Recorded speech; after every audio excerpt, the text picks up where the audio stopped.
Iran ಮೇಲೆ Israel ಭೀಕರವಾಗಿ ದಾಳಿಯನ್ನು ಮುಂದುವರಿಸಿದೆ. ಟೆಹರಾನ್ನಲ್ಲಿ ನಡೀತಾ ಇದ್ದಂತಹ ರ್ಯಾಲಿಯ ವೇಳೆಯಲ್ಲೇ ಅಟ್ಯಾಕ್ ಮಾಡಲಾಗಿದೆ. ಸಾವಿರಾರು ಜನ ರ್ಯಾಲಿಯಲ್ಲಿ ಭಾಗವಹಿಸಿದ್ರು. ಇಂತಹ ಸಂದರ್ಭದಲ್ಲಿಯೇ ಟೆಹರಾನ್ ಮೇಲೆ ಅಟ್ಯಾಕ್ ಆಗಿದೆ. ಅಲ್ ಖುದ್ಸ್ ಡೇ ಅಂದ್ರೆ ಇಂಟರ್ನ್ಯಾಷನಲ್ ಡೇ ನಡೆಯುತ್ತೆ, ಅದು ನಡೀತಾ ಇದ್ದಂತಹ ಸಂದರ್ಭದಲ್ಲಿ ರ್ಯಾಲಿಯ ಮೇಲೆ ಅಟ್ಯಾಕ್ ಮಾಡಲಾಗಿದೆ. ರ್ಯಾಲಿಯ ಬಳಿಯೇ ಮಿಸೈಲ್ಗಳಿಂದ ಅಟ್ಯಾಕ್ ಮಾಡಿದೆ ಇಸ್ರೇಲ್. ದಾಳಿಯ ವೇಳೆ ಹಲವರು ಸಾವನ್ನಪ್ಪಿರುವಂತಹ ಶಂಕೆ ವ್ಯಕ್ತವಾಗಿದೆ. ನೋಡಿ, ವಿಜುವಲ್ಸ್ ಅಲ್ಲಿ ಗಮನಿಸ್ತಾ ಇದ್ದೀವಿ. ಸಾವಿರಾರು ಜನ ರ್ಯಾಲಿಯಲ್ಲಿ ಭಾಗವಹಿಸಿದ್ದಾರೆ. ಅಲ್ ಖುದ್ಸ್ ಡೇ, ಈ ಡೇ ನಡೀತಾ ಇದ್ದಂತಹ ಸಂದರ್ಭದಲ್ಲಿಯೇ ಇಸ್ರೇಲ್ ಮಿಸೈಲ್ ದಾಳಿಯನ್ನ ಮಾಡಿದೆ. ನೋಡಿ, ಮಿಸೈಲ್ ಅಟ್ಯಾಕ್ ಆಗ್ತಾ ಇದ್ದಂತೆ ಅಲ್ಲಿ ಘೋಷಣೆಗಳನ್ನ ಕೂಗ್ಲಾಗ್ತಾ ಇದೆ. ದಟ್ಟ ಹೊಗೆ ಆವರಿಸಿದೆ. ಇರಾನ್ನ ಬಾವುಟವನ್ನ ಆರಿಸ್ತಾ ರ್ಯಾಲಿ ಮಾಡ್ತಾ ಇದ್ದಾರೆ. ಈ ಸಂದರ್ಭದಲ್ಲೇ ಇಸ್ರೇಲ್ ಅಟ್ಯಾಕ್ ಮಾಡಿದೆ.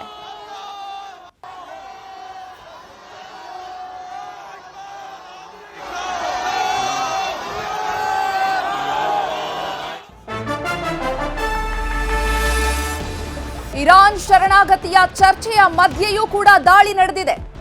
ಇರಾನ್ ಶರಣಾಗಲಿದೆ ಅಂತ ಟ್ರಂಪ್ ಹೇಳಿಕೆಯನ್ನ ನೀಡಿದ್ರು. ಈ ಶರಣಾಗಲಿಕ್ಕೆ ಇರಾನ್ ರೆಡಿಯಾಗಿದೆ ಅಂತ ಹೇಳ್ತಾ ಇರುವಂತಹ ಸಂದರ್ಭದಲ್ಲಿ ಕೂಡ ಅಟ್ಯಾಕ್ ಮಾಡಲಾಗಿದೆ. G7 ರಾಷ್ಟ್ರಗಳ ನಾಯಕರಿಗೆ ಟ್ರಂಪ್ ಮಾಹಿತಿಯನ್ನ ನೀಡಿದ್ದಾರೆ. ಈ ಮಧ್ಯೆ ದಾಳಿ ತೀವ್ರಗೊಳಿಸಿರುವುದು ಇಸ್ರೇಲ್ ಕಡೆಯಿಂದ. ಇಸ್ರೇಲ್ ಮತ್ತು ಅಮೆರಿಕ ಜಂಟಿಯಾಗಿ ಇರಾನ್ ಮೇಲೆ ಅಟ್ಯಾಕ್ ಮಾಡ್ತಾ ಇದೆ.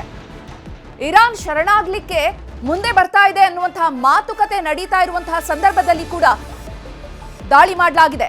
ಟೆಹರಾನ್ನ ಹಲವೆಡೆ ಮತ್ತೆ ಭೀಕರವಾಗಿ ದಾಳಿ ಮಾಡಿದ್ದಾರೆ. ಇನ್ನು ಯುದ್ಧ ಮಾಡ್ಲಿಕ್ಕೆ ಏನು ಉಳಿದಿಲ್ಲ ಇರಾನ್ ಮೇಲೆ. ಇರಾನ್ನನ್ನ ನಾವು ಸಂಪೂರ್ಣವಾಗಿ ಪ್ರಮುಖ ಕೇಂದ್ರಗಳನ್ನ ಗುರಿಯಾಗಿಸಿ ನಾವು ಅಟ್ಯಾಕ್ ಮಾಡಾಯಿತು ಅಂತ ಟ್ರಂಪ್ ಹೇಳಿದ್ರು. ಈಗ ಇರಾನ್ ಶರಣಾಗ್ಲಿಕ್ಕೆ ಚರ್ಚೆ ನಡೀತಾ ಇದೆ ಅಂತ ಟ್ರಂಪೇ ಹೇಳಿಕೆಯನ್ನ ನೀಡಿದ್ರು. ಇಂತಹ ಒಂದು ಸಂದರ್ಭದಲ್ಲಿ ಕೂಡ ಮತ್ತೆ ಭೀಕರವಾಗಿ ಅಟ್ಯಾಕ್ ಮಾಡಲಾಗಿದೆ. ಇರಾನ್ ರ್ಯಾಲಿ ನಡೀತಾ ಇರುವಂತಹ ಸ್ಥಳದ ಮೇಲೆ ಒಂದ್ ಕಡೆ ಅಟ್ಯಾಕ್ ನಡೀತಾ ಇದ್ರೆ, ಪ್ರಮುಖ ಸ್ಥಳಗಳನ್ನ ಗುರಿಯಾಗಿಸಿ ಮತ್ತೊಂದ್ ಕಡೆ ಅಟ್ಯಾಕ್ ಮಾಡಲಾಗ್ತಾ ಇದೆ.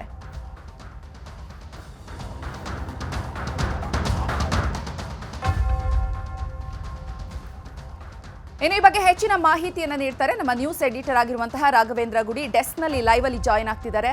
ರಾಘವೇಂದ್ರ ಗುಡಿ, ಇವಾಗ ಸದ್ಯಕ್ಕೆ ಏನೆಲ್ಲ ಅಪ್ಡೇಟ್ಸ್ ಸಿಗ್ತಾ ಇದೆ ಇರಾನ್ ಇಸ್ರೇಲ್ ಯುದ್ಧಕ್ಕೆ ಸಂಬಂಧಪಟ್ಟಂತೆ? ಇವತ್ತು ಪ್ರಮುಖವಾಗಿ ಇರಾನ್ನಲ್ಲಿ ಅಂದರೆ ಪ್ರತಿ ವರ್ಷ ಪವಿತ್ರ ರಂಜಾನ್ ತಿಂಗಳೇನಿರುತ್ತೆ, ಆ ತಿಂಗಳ ಕೊನೆಯ ಶುಕ್ರವಾರದ ದಿನ ಇರಾನಿಯನ್ನರು ಅಲ್ಲಿ ಪ್ರತಿಭಟನೆಯನ್ನು ಮಾಡ್ತಾರೆ. ಇರಾನ್ನಲ್ಲಿ ಪ್ರಮುಖವಾಗಿ ಪ್ಯಾಲೆಸ್ತೈನ್ ಪರವಾಗಿರ್ತಕ್ಕಂಥ ಪ್ರತಿಭಟನೆಯನ್ನು ನಡೆಸ್ತಾ ಇರ್ತಾರೆ.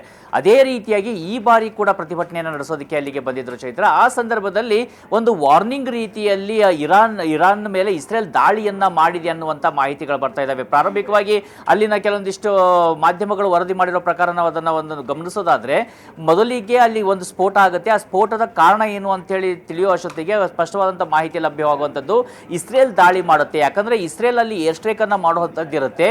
ಒಂದು ವೇಳೆ ಅಷ್ಟು ಜನ ಇದ್ರೆ ಸಾವಿರಾರು ಸಂಖ್ಯೆಯಲ್ಲಿ ಸಾವು ನೋವುಗಳಾಗುವಂಥ ಸಾಧ್ಯತೆ ಇರುತ್ತೆ ಅಂತ ಹೇಳಿ ವಾರ್ನಿಂಗ್ ಆಗಿ ಒಂದು ಸ್ಫೋಟವನ್ನು ಮಾಡಿದೆ. ಮಿಸೈಲ್ ಅನ್ನು ಅದರ ಬಳಿಯಲ್ಲಿ ಹಾರಿಸಲಾಗಿದೆ ಅನ್ನುವಂಥ ಮಾಹಿತಿಗಳಿದ್ದಾವೆ. ಅಂದರೆ ಆ ದಾಳಿಯನ್ನು ಒಂದು ಕಡೆಯಿಂದ ನಡೆಸ್ತಾ ಇದ್ದಾಗ ಇನ್ನೊಂದು ಕಡೆ ನೋಡಿ, ಇರಾನ್ನಲ್ಲಿ ಅಷ್ಟು ಪ್ರತಿಭಟನೆ ನಡೀತಾ ಇದೆ, ಇರಾನ್ ಮೇಲೆಯೇ ಅಷ್ಟು ದಾಳಿ ನಡೀತಾ ಇದ್ದಾಗ ಈ ಪ್ಯಾಲೆಸ್ತೈನ್ ಪರ ಇರಾನಿಯರು ಅಲ್ಲಿ ಬಂದು ಪ್ರತಿಭಟನೆಯನ್ನ ಮಾಡ್ತಾ ಇದ್ದಿದ್ದು. ಆ ಪ್ರತಿಭಟನೆಯಲ್ಲಿ ಸಾಕಷ್ಟು ಬ್ಯಾನರ್ಸ್ಗಳನ್ನು ಕೂಡ ಹೇಳ್ತಾ ಇದ್ರು. ಜೊತೆಗೆ ಅಲ್ಲಿಯ ಘೋಷಣೆಗಳು death to America, death to Israel ಅನ್ನುವಂಥ ಘೋಷಣೆಯನ್ನ ಕೂಡ ಇರಾನಿಯರು ಕೂಗ್ತಾ ಈ ಪ್ರತಿಭಟನೆಯ ಮಾರ್ಚ್ಗೆ ಬಂದಿದ್ದು. ಸಾವಿರಾರು ಸಂಖ್ಯೆಯಲ್ಲಿ ಜನ ಬಂದಿರ್ತಾರೆ ಪ್ಯಾಲೆಸ್ತೈನ್ ಪರ ಪ್ರತಿಭಟನೆಗೆ.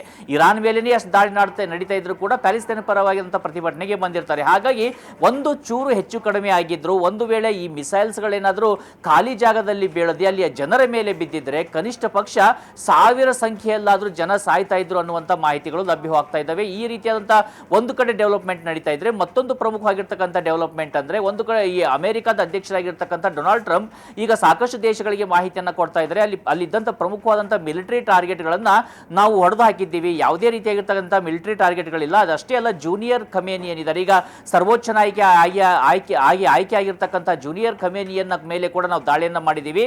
ಅವರ ಕಾಲು ಕತ್ತರಿಸುವಂಥ ಸಾಧ್ಯತೆಗಳಿದೆ. ಅವರೀಗ ಕೋಮಾದಲ್ಲಿದ್ದಾರೆ ಅನ್ನುವಂಥ ಮಾಹಿತಿಯನ್ನ ಕೂಡ ಕೊಡ್ತಾ ಇದ್ದಾರೆ. ಯಾಕಂದ್ರೆ ಅವರು ಅಧಿಕಾರವನ್ನು ಸ್ವೀಕಾರ ಮಾಡಿದ್ರು ಬಹಿರಂಗವಾಗಿ ದೇಶವನ್ನ ಉದ್ದೇಶಿಸಿ ಮಾತನಾಡೋದಾಗ್ಲಿ ಅಥವಾ ಇರಾನ್ನ ರೆವಲ್ಯೂಷನರಿ ಆರ್ಮಿ ಗಾರ್ಡ್ಸ್ ಏನಿದ್ದಾರೆ ಅವರಿಗೆ ಏನಾದರೂ ಒಂದು ಸಂದೇಶವನ್ನ ಕೊಡೋದು, ಆರ್ಡರ್ ಅನ್ನು ಕೊಡುವಂಥದ್ದು ಯಾವುದೇ ಪ್ರಕ್ರಿಯೆಯಲ್ಲಿ ಪಾಲ್ಗೊಳ್ಳದೇ ಇರೋದ್ರಿಂದ ಅವರ ಒಂದು ಅಸ್ತಿತ್ವದ ಬಗ್ಗೆ ಕೂಡ ಈಗ ನಿಗೂಢವಾದಂಥ ಪ್ರಶ್ನೆ ಇದಾವೆ. ಇದು ಸುಳ್ಳು ಇರ್ಬೋದು, ನಿಜಾನೂ ಇರ್ಬೋದು, ದಾಳಿ ಆಗಿದೆಯಾ ಆಗಿಲ್ವಾ ಅಥವಾ ಅವರು ಗೌಪ್ಯವಾಗಿದ್ದೇ ತಲೆಮರೆಸಿಕೊಂಡು ಇದ್ದೇ ತಮ್ಮ ಒಂದು ಈ ದಾಳಿನ ಮುಂದುವರಿಸ್ತಾ ಇದ್ದಾರಾ ಅನ್ನುವಂಥ ಪ್ರಶ್ನೆಗಳು ಬರ್ತಾ ಇದ್ದಾವೆ. ಮತ್ತೊಂದು ಪ್ರಮುಖವಾಗಿರ್ತಕ್ಕಂಥ ವಿಚಾರ ಅಂದ್ರೆ ನಿನ್ನೆ ಸಂಜೆ ಕೂಡ ನಮ್ಮ ವಿದೇಶಾಂಗ ಸಚಿವರಾಗಿರ್ತಕ್ಕಂಥ ಜೈಶಂಕರ್ ಅವರು ಇರಾನ್ನ ವಿದೇಶಾಂಗ ಸಚಿವರ ಜೊತೆಯಲ್ಲಿ ಮಾತುಕತೆಯನ್ನ ಆಡಿದ್ದಾರೆ. ಆ ಬಗ್ಗೆ ಇರಾನ್ ಕೂಡ ಅಧಿಕೃತವಾದಂತಹ ಮಾಹಿತಿಯನ್ನು ಕೊಟ್ಟಿದೆ.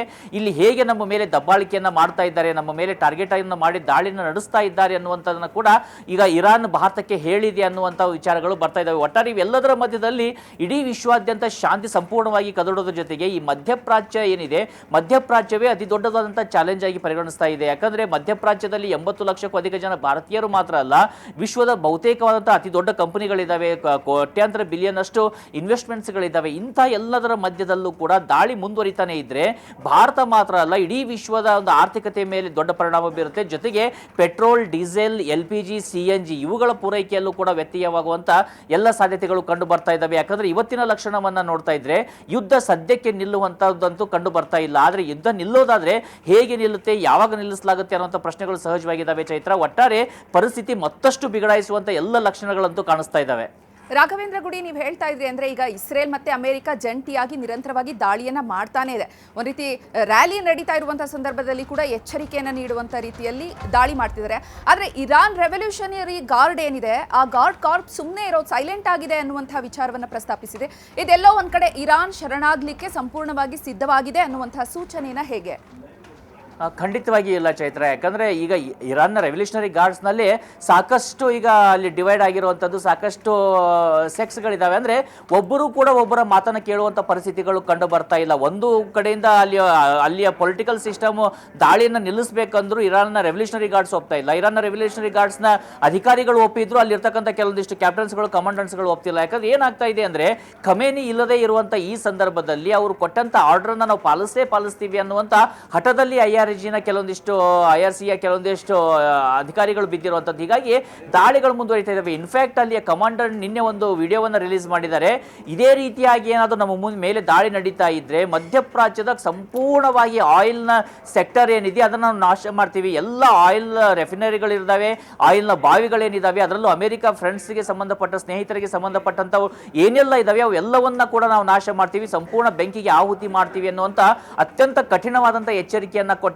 ಯಾಕಂದ್ರೆ ಅಲ್ಲೂ ಕೂಡ ನಾಗರಿಕ ಇಂಧನದ ಮೇಲೆ ಸಾಕಷ್ಟು ದಾಳಿಗಳಾಗ್ತಾ ಇದ್ದಾವೆ. ಇರಾನ್ಗೂ ಕೂಡ ಅಲ್ಲಿ ಅಷ್ಟೇ ಇಂಧನ ಇದ್ರೂ ತನ್ನ ಒಂದು ಬೇಡಿಕೆಯನ್ನು ಪೂರೈಸುವಂತ ಹಂತದಲ್ಲಿ ಇವತ್ತು ಅಲ್ಲಿಲ್ಲ. ಅಷ್ಟು ಸಾವು ನೋವುಗಳಾಗ್ತಾ ಇದ್ದಾವೆ, ಅಷ್ಟು ಅಲ್ಲಿ ಇಂಧನ ವ್ಯತ್ಯಯ ಸ್ವತಃ ಇರಾನ್ನಲ್ಲಿ ಆಗ್ತಾ ಇರುವಂಥ ಸಂದರ್ಭ. ಹೀಗಾಗಿ ನೋಡಿ, ಯುದ್ಧ ನಿಲ್ಲಬೇಕಾದ್ರೆ ಅದಕ್ಕೆ ಸ್ವತಃ ಅಮೆರಿಕದ ಅಧ್ಯಕ್ಷರು, ಇಸ್ರೇಲ್ನ ಪ್ರಧಾನಿಗಳು ಮತ್ತು ಇರಾನ್ನ ಸರ್ವೋಚ್ಚ ನಾಯಕ ಜೂನಿಯರ್ ಖಮೇನಿ ಏನಿದ್ದಾರೆ ಒಂದು ಬಾರಿ ಆದರೂ ದೂರವಾಣಿಯಲ್ಲಿ ಮಾತನಾಡಬೇಕಾಗತ್ತೆ. ಅವರು ಮಾತನಾಡೋದಕ್ಕಿಂತ ಮುಂಚಿತವಾಗಿ ಯುದ್ಧ ನಿಲ್ಲುವಂತ ಲಕ್ಷಣಗಳಿಲ್ಲ. ಜೊತೆಗೆ ಅದಕ್ಕೆ ಮಧ್ಯಸ್ಥಿಕೆ ವಹಿಸಬೇಕಾದಂಥ ದೇಶ ಯಾವುದಾದ್ರೂ ಇದೆಯಾ, ಆ ಥರ ಮಧ್ಯಸ್ಥಿಕೆ ವಹಿಸಬೇಕಾದಂಥವ್ರು ಕೂಡ ಏನಾದರೂ ಇಲ್ಲಿ ಬಂದರೆ ಮಾತ್ರ ಯುದ್ಧ ನಿಲ್ಲಬಹುದು. ಯಾಕಂದ್ರೆ ಈಗ ಪ್ರತಿಯೊಬ್ಬರಿಗೂ ಕೂಡ ಅವರದ್ದೇ ಆದಂಥ ಕಾರಣಗಳಿದ್ದಾವೆ. ಇಸ್ರೇಲ್ನ ಕಾರಣ ಏನಂದ್ರೆ ನಮ್ಮ ಅಸ್ತಿತ್ವಕ್ಕೆ ಧಕ್ಕೆ ಆಗುತ್ತೆ ಅನ್ನುವಂಥ ಕಾರಣ ಇದ್ರೆ, ಅಮೆರಿಕಕ್ಕಂತೂ ತೈಲ ನಮ್ಮ ಅಂಡರ್ ಬರಬೇಕು ಅನ್ನುವಂಥದ್ದಿದ್ರೆ ಅಲ್ಲಿ ರಿಜಿಮ್ ಚೇಂಜ್ ಆಗಬೇಕು, ಯಾರು ನಾವು ಹೇಳ್ತೀವಿ ಅಂಥವರೇ ಅಲ್ಲಿ ಅಧಿಕಾರವನ್ನು ತೆಗೆದುಕೊಳ್ಳಬೇಕು ಅಂತ ಅಮೆರಿಕ ಹಠಕ್ಕೆ ಬಿದ್ದಿರುವಂಥದ್ದು.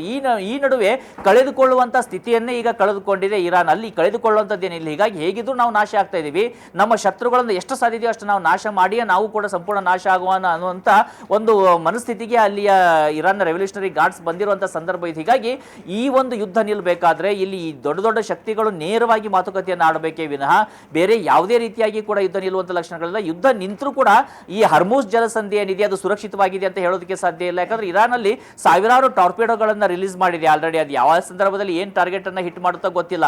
ಡ್ರೋನ್ಗಳು ಇನ್ನೂ ಆಗಸಕ್ಕೆ ಹೋಗ್ತಾನೆ ಇದಾವೆ, ಮಿಸೈಲ್ಸ್ಗಳು ಇನ್ನೂ ಆಗಸಕ್ಕೆ ನೆಗಿತಾನೆ ಇದಾವೆ. ಹೀಗಾಗಿ ಯುದ್ಧ ನಿಲ್ಲುವಂತ ಲಕ್ಷಣಗಳು ಅಷ್ಟು ಸುಲಭವಾಗಿ ಕಾಣ್ತಿಲ್ಲ. ಆದ್ರೆ ಅದರ ಇಂಟೆನ್ಸಿಟಿ ಕಡಿಮೆ ಆಗ್ತಾ ಹೋಗುವಂತ ಲಕ್ಷಣಗಳು ಕಂಡು ಬರುವುದು ಇನ್ನೊಂದೆರಡು ದಿನಗಳಲ್ಲಿ. ಚೈತ್ರ, ಧನ್ಯವಾದ.